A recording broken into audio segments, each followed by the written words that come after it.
Men, brethren, and fathers, hear ye my defense which I make now unto you. And when they heard that he spake in the Hebrew tongue to them, they kept the more silence, and he saith, I am verily a man which am a Jew, born in Tarsus, a city in Cilicia, yet brought up in this city at the feet of Gamaliel, and taught according to the perfect manner of the law of the fathers, and was zealous toward God, as ye all are this day.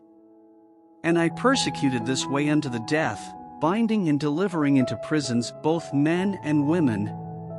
As also the high priest doth bear me witness, and all the estate of the elders, from whom also I received letters unto the brethren, and went to Damascus, to bring them which were there bound unto Jerusalem, for to be punished.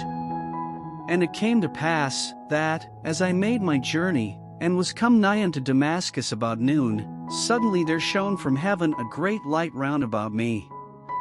And I fell unto the ground, and heard a voice saying unto me, Saul, Saul, why persecutest thou me? And I answered, Who art thou, Lord? And he said unto me, I am Jesus of Nazareth, whom thou persecutest. And they that were with me saw indeed the light, and were afraid, but they heard not the voice of him that spake to me. And I said, What shall I do, Lord? And the Lord said unto me, Arise, and go into Damascus, and there it shall be told thee of all things which are appointed for thee to do. And when I could not see for the glory of that light, being led by the hand of them that were with me, I came into Damascus.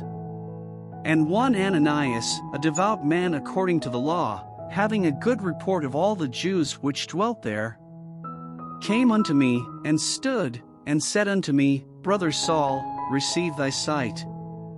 And the same hour I looked up upon him. And he said, The God of our fathers hath chosen thee, that thou shouldest know his will, and see that just one, and shouldest hear the voice of his mouth.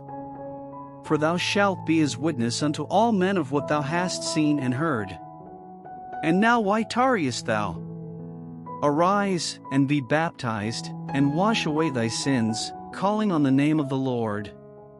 And it came to pass, that, when I was come again to Jerusalem, even while I prayed in the temple, I was in a trance, and saw him saying unto me, Make haste, and get thee quickly out of Jerusalem, for they will not receive thy testimony concerning me. And I said, Lord, they know that I imprisoned and beat in every synagogue them that believed on thee. And when the blood of thy martyr Stephen was shed, I also was standing by, and consenting unto his death, and kept the raiment of them that slew him. And he said unto me, Depart, for I will send thee far hence unto the Gentiles.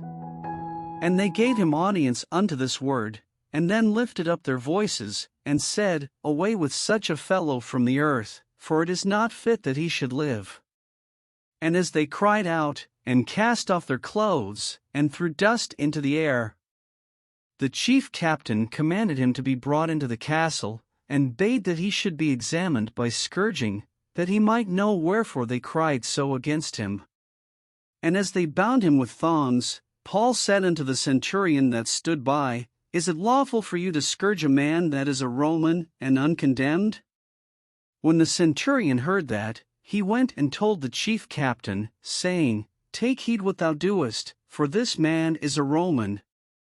Then the chief captain came, and said unto him, Tell me, art thou a Roman?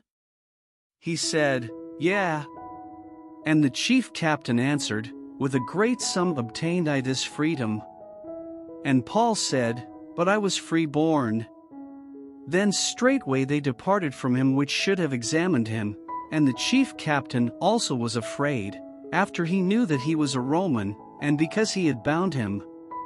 On the morrow, because he would have known the certainty wherefore he was accused of the Jews, he loosed him from his bands, and commanded the chief priests and all their council to appear, and brought Paul down, and set him before them.